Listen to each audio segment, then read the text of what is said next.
10 points Arvind Kejriwal ji ने रखे। उसमें मुख्यतः 2 पॉइंट जो साधारण जनता को समझ में आते हैं, मेरे जैसे लोगों को समझ में आते हैं, वो ये हैं।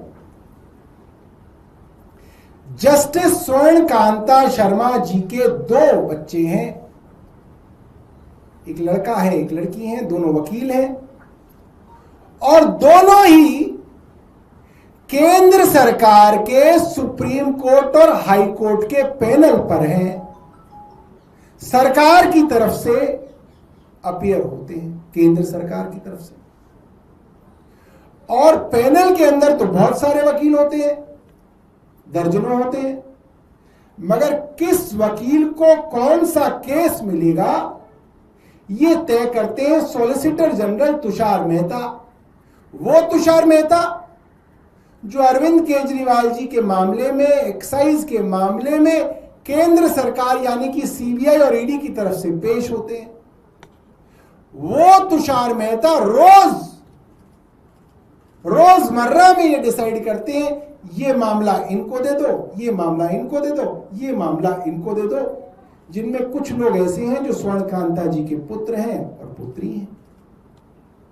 जहां पे वो वकील जो अरविंद केजरीवाल जी के खिलाफ खड़ा है, वो सॉलिसिटर जनरल जो देश का सबसे बड़ा वकील है सरकार की तरफ से, वो रोज तय करता है कि इतने मुकदमे हम स्वर्ण कांता जी के पुत्र को देंगे।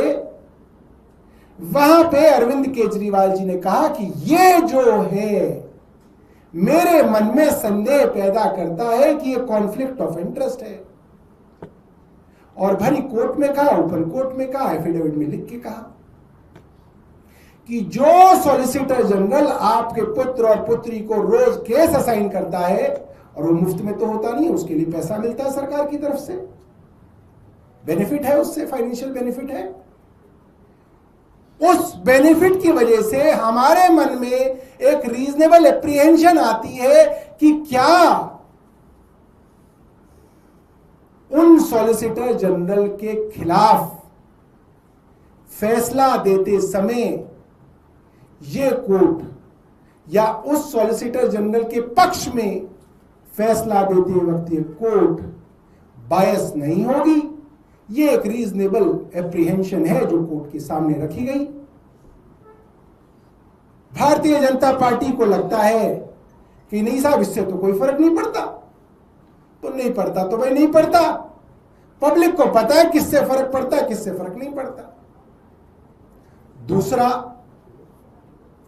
अरविंद केजरीवाल जी की तरफ से कोर्ट में यह बात रखी गई और ये फैक्ट है, मैं ये नहीं कह रहा कि ये कोई मनगढ़ंत बातें हैं। सीबीआई और कोर्ट ने भी ये माना है कि ये फैक्ट्स तो सही है, ये अनडिनाइबल है, ये फैक्ट्स गलत नहीं है। अरविंद केजरीवाल ने जो कहा है वो सही कहा है कि जस्टिस स्वर्ण कांता शर्मा के पुत्र और पुत्री केंद्र सरकार के सुप्रीम कोर्ट के पैनल पे है और उनको अन्य वकीलों के मुकाबले उनके बेटे को बहुत ज्यादा मुकदमे दिए जाते हैं। ये भी अनडिनाइबल फैक्ट है।